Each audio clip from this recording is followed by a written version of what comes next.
Things were very different here in Ponyville. 'Cause there was no Ponyville. That's right, my little ponies. Me and my family were pilgrim pony folk back when I was a little filly. Oh, we ventured far and wide, collecting new seeds and selling the old. But my pa was the finest seed collector in all Equestria. Then one day, the Smith family found themselves in the most brilliant, most grand, most magnificent of all cities. A place called Canterlot. Why, I bet your hooks to hindquarters I have never seen anything like it before nor since. And as if the beauty of that city wasn't enough, suddenly she appeared, Princess Celestia, the most regal of all hosts, when lo and behold, she stopped to look at my pa's seed collection. Then Princess Celestia saw that we were plumb tuckered and hankering to find our forever home. And being the royal princess and all, she knew exactly the place for us to lay down our stakes. My pa gave the princess a mighty thanks. We quickly found that land near the Everfree Forest, and we built our first home. Next, we planted our first orchards.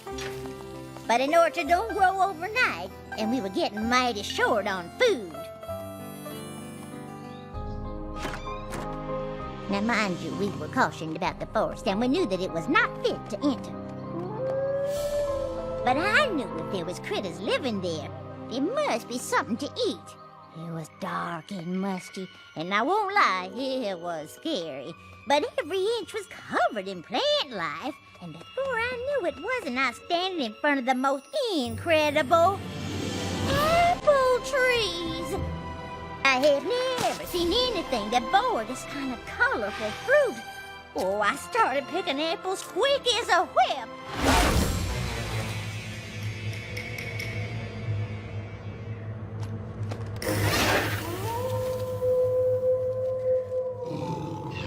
I turned, and there before me stood the timber wolves.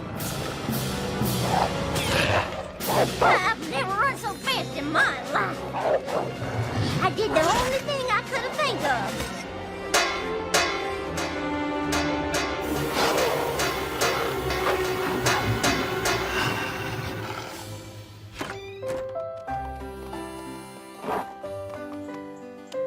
My pa and I planted those special apple seeds, and before our eyes they grew like wildfire. While we had full-grown trees faster than you could say lickety-split. Then each year, I paid close attention to the signs of the Zap Apple special harvesting times, how the weather affects the Everfree Forest, how the timber wolves howl when the Zap Apples first start growing, and how they zapped away if you didn't pick them all in one day. And the fruits of our labor were the best fruit we ever tasted. Soon enough, I was mixing up batches of Zap Apple jam. But just like harvesting the Zap Apples had its special rules, so did making Zap Apple jam. I learned that you gotta be extra friendly with the bees, otherwise their honey won't taste right and sweet to mix in with the Zap Apples.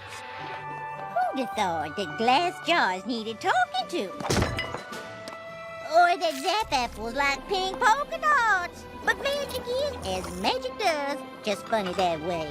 Then ponies started coming to our farm from far and wide just to get a taste of my Zap Apple jam. Some even decided to stay, like Stinkin' Rich, Diamond Tiara's great-grandfather. Matter of fact, the first thing he ever sold was my Zap Apple jam. And before we knew it, we had ourselves a nice little town, bustling with all kinds of ponies.